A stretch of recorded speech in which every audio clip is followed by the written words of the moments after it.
Good morning, everybody. It's Natalie, Hotshot Adventures. So I'm home this week, and get that out of there. I'm home this week. I needed to take a break, and you guys know I got some family stuff going on and house chores and things that needed tending to, and you just can't do those things when you're out on the road. So it is a beautiful, sunny spring morning here in Southern California. Forgive the shadows and everything. The camera's probably going to auto adjust a bunch because of this sun, but it feels good, and it's spring. What can I say? You just can't get away from the sun right now, not in Southern California anyways. So what I'm going to do is, since I am home, I have a little bit more time to put out some content, put out some videos, and touch on some subjects that I've really been wanting to touch on. I just haven't had an opportunity to do so as of yet. So that is good for you guys and also good for me. And today I'm going to go over, or I'm going to start a video series. It's probably going to be about 3 or 4 videos. I'm going to try and keep them no more than 15 minutes each. So I'm going to break it up for you guys just so that it's not so tedious to watch one video for 45 minutes of one person just going on and on and on and on. So I don't want to watch a super long video. I'd rather watch a couple short ones when I have a minute here and there. So I'm going to try and do that for you guys on my channel and steer clear of 90-minute videos and all of that. It's just too much. So today we're going to start the video series CDL versus non-CDL. Non-CDL versus CDL, hotshot hauling. Now this is probably more geared towards somebody looking at the business, or maybe you're non-CDL, not generating as much revenue as you would like to see. So possibly looking at maybe going to truck driving school or going to get your CDL. There's multiple ways of doing that, and I'll go over that as well. So kind of geared towards maybe towards those type of people. And there's no right or wrong way.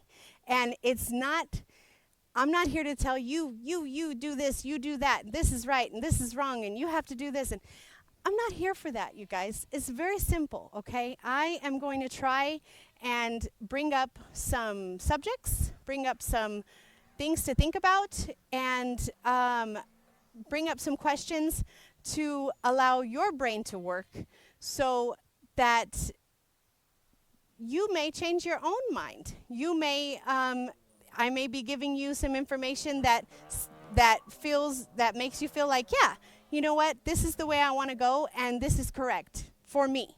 Because at the end of the day, you guys need to do what's right for you, what's right for your business, what's right for your family, what's right for your future. I am not here to say one is right or one is wrong. They're both right. Non-CDL is correct, and CDL is correct. Any way of running a transportation company or being a driver, so long as it's legal, is correct. There's no wrong way. That's why I love this industry. There's so many different ways to do things. There's so many different ways to generate revenue. There's so many different ways to run, whether you're just a driver, company driver, non-CDL, CDL, all the way up into complete independent owner-operator, all the way up to, you know, you have owner-operators running under your authority. I mean, there's so many different levels and ways to do this. I love it. You know, I love the transportation industry. It makes my brain work, and I just love all of the flexibility and the different options. And so I just want to go over a couple of those different options with you guys in this video series. So before I get into the meat and potatoes of, you know, I'm going to lay out the black and the white, the pros and the cons, or possible pros and cons between running non-CDL as opposed to CDL. Before I get into that, you guys, I'm going to release this video today, and then in a couple days later, I'll release the next video. So you guys comment, email me if there are questions you have. Comment on this video so that I can touch on those subjects, make sure I touch on those subjects on the next videos to come in this series, CDL versus non-CDL. So, but before I get into what I want to cover for you guys, I first want to ask you guys some questions. Whether that damn dog is digging in another hole. I just mowed the lawn. Ugh. Anyway, I'm sorry. I wanted to ask you guys some questions about this subject first, to maybe give me a better understanding. I've never ran non-CDL, so I'm going to ask you guys these questions, and if you get a chance, comment, and so we can go over them, so I can have a little bit of clarity as to maybe why or why not. So what are the benefits? What are the benefits that you guys see or know of or whatever between running non-CDL as opposed to CDL? What are the reasons? What is your primary reason why you would want to run non-CDL specifically? What is the reward? Do you guys feel like there's a reward or a specific reason why you would not want to run your commercial transportation company with your commercial insurance, with your commercial authority, and not have a commercial driver's license? Why would you want to limit yourself? Me personally, I can't stand limitations. I'm like the Tasmanian devil. You put me in a box and I will find any which way to get out. Not because I hate the box, just because I hate that I'm being limited by the box. So that's just me. Not everybody is like that, and that's okay. And but there is a limitation. Obviously, you guys know when you're non-CDL, your entire rig and the freight that you're hauling has to be under 26,000 pounds. So that is a limitation. That's a big weight limitation. So I'm just kind of curious to know what you guys feel, or what you guys, what are your reasons behind maybe preferring or wanting to run non-CDL, whether you're running now or whether you're just looking into the business. Just curious. And now let me give you guys a little bit of background on me. I did get my commercial driver's license. I have my Class A. It is not restricted, meaning I took my air brakes test, meaning I drove in a 10-speed. I took my driving test in a 10-speed. So I don't just, if I were to get in a big rig, I could drive however many, gears I wanted, or an automatic. So you can take your Class A license in an automatic truck, so then you don't have to worry about shifting. But that is a restriction on your license. So you cannot get into a truck if you have to shift for the truck. So that being said, last year when I started this company, it took me, I was working full time. I worked four days a week, 15-hour days, pretty much, Friday through Monday. And I had the company cell phone, took it home with me. After hours, I carried the phone after hours and all of the calls along with it. And it was in the transportation field, and it was tough. But I worked 4 days, and then I had 3 days off. So what I did was, on those 3 days, of course, I'm exhausted, right?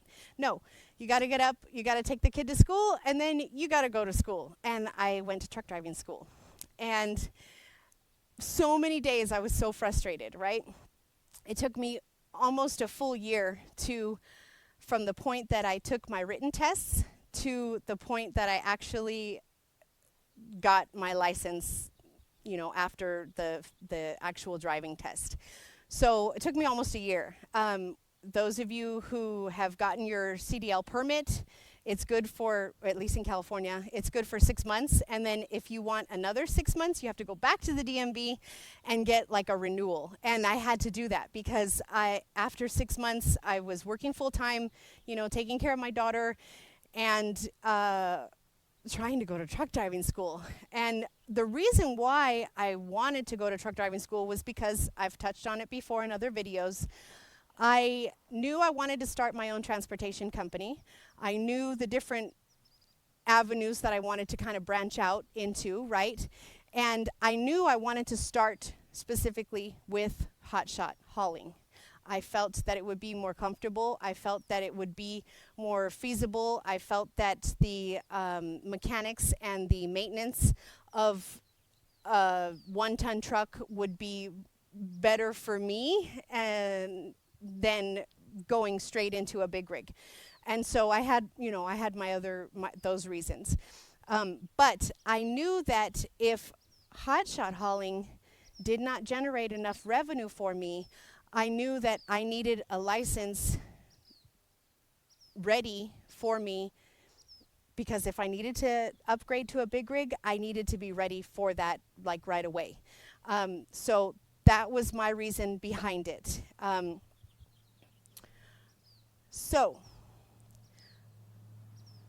What else? Okay. I hated the truck. I won't say I hated it. I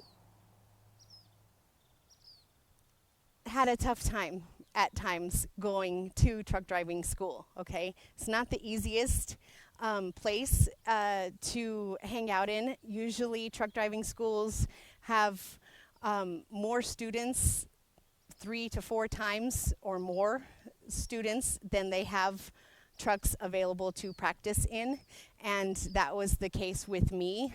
It was probably anywhere between 7 to 12 students and one or maybe 2 trucks available to practice in. And there are a lot of maneuvers to practice in, and there are a lot of different things that you need the truck to practice for the test. So it was really frustrating for me, and it was tough. I was working full time and doing all of this, and I still got it done. It took me longer. It took me almost a year. I still got it. So, now with this health thing going on, I don't know if truck driving schools are still open. I would imagine they are, or you can find some or one. And I would imagine that, maybe or hopefully they are discounting their schools right now, because there's probably not a lot of people wanting to go right now and get into all of that. But now is a good time. If you are looking at going to truck driving school, start looking at it now. It may be a very good time. It may be a good time if you're not working your regular job like I was, and trying to juggle both things, or 3 or 4 different things: family, kids, work full-time, and truck driving school, and all these other things. It may be a good opportunity for you to at least look into it if you were already thinking about it. So I'm telling you, it's not impossible. I did it. I would do it again. Getting my CDL was probably one of the better decisions that I've made recently. And if you hate it, you get it. You hate it, well, you can always downgrade. You don't always have the opportunity to easily upgrade your license. So that's food for thought. So that's the first video, you guys, in this series, non-CDL versus CDL. And like I said, if you have questions, if you have comments, you want me to touch on something in specific, you're not sure about this or that or the other, leave a comment on this video, and I will do my best to get to it in the next videos to come in this series. And I hope everybody's staying healthy, staying safe, and we'll get this ball rolling really soon. You guys have a good one.